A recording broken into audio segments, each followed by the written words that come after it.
मेरठ का नाम एक बार फिर खौफनाक वारदात की वजह से सुर्खियों में है। आपको मेरठ नीला ड्रम हत्याकांड तो याद ही होगा, जहां एक पत्नी ने अपने प्रेमी के साथ मिलकर अपने ही पति की बेरहमी से हत्या कर दी थी। वैसा ही दिल दहला देने वाली कहानी एक बार फिर सामने आई है। एक बार फिर एक मुस्कान ने अपने ही पति की जिंदगी से मुस्कान छीन ली। मेरठ के रोहटा थाना क्षेत्र के रसूलपुर गांव में रहने वाले 32 वर्षीय अनिल कुमार पेशे से राजमिस्त्री थे। 8 साल पहले अनिल की शादी काजल से हुई थी। घर में 2 बेटियां, एक बेटा, एक सामान्य परिवार जो बाहर से बिल्कुल खुश दिखता था। लेकिन इस घर के भीतर चल रहा था एक खतरनाक रिश्ता और एक खौफनाक प्लान। काजल के रिश्ते अपने पड़ोसी आकाश से थे। दोनों के बीच का रिश्ता इतना गहराता गया कि गांव वालों ने कई बार दोनों को आपत्तिजनक हालत में देखा। मामला पंचायत तक पहुंचा। आकाश पर काजल से मिलने की पाबंदी लगाई गई, लेकिन प्यार अंधा होता है, न शर्म, न डर, न मर्यादा। दोनों ने चोरी छिपे मिलना जारी रखा।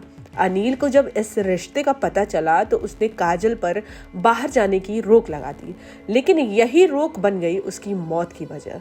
काजल ने अपने प्रेमी आकाश और उसके साथी बादल के साथ मिलकर पति को रास्ते से हटाने की साजिश रच डाली।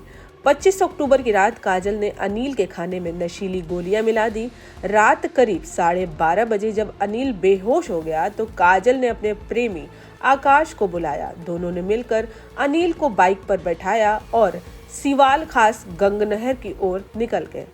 वहां पहुंचकर काजल ने अपने ही दुपट्टे से अनिल का गला घोंटने की कोशिश की। अनिल ने तड़प कर कुछ हरकत दिखाई तो दोनों ने उसे जिंदा ही नहर में फेंक दिया और जैसे कुछ हुआ ही ना हो। काजल घर वापस लौट गई और सो गई। अगले दिन उसने रोना धोना शुरू किया, पति के गायब होने का ड्रामा किया, परिवार को झांसा दिया और गुमशुदगी की रिपोर्ट भी दर्ज कराई। लेकिन सच्चाई ज्यादा दिन छिपी नहीं। अनिल का भाई राजू लगातार पुलिस पर दबाव डालता रहा। जब शक की सुई काजल और आकाश पर गई तो पुलिस ने दोनों को हिरासत में लिया। पूछताछ में दोनों टूट गए और इस पूरी रूह कपा देने वाली साजिश का खुलासा हो गया। एसपी देहात अभिजीत कुमार के मुताबिक काजल, आकाश और उसका साथी बादल तीनों ने अनिल को अगवा कर हत्या की बात कबूल ली। हत्या में इस्तेमाल हुआ दुपट्टा और नींद की गोलियां भी बरामद कर ली गई। पुलिस की टीमें अब भी गंगनहर में अनिल का शव तलाश रही हैं। एक बार फिर साबित हो गया, जब प्यार हद से ज्यादा गुजर जाता है तो मोहब्बत नहीं, पागलपन बन जाता है, जो किसी भी हद तक जा सकता है।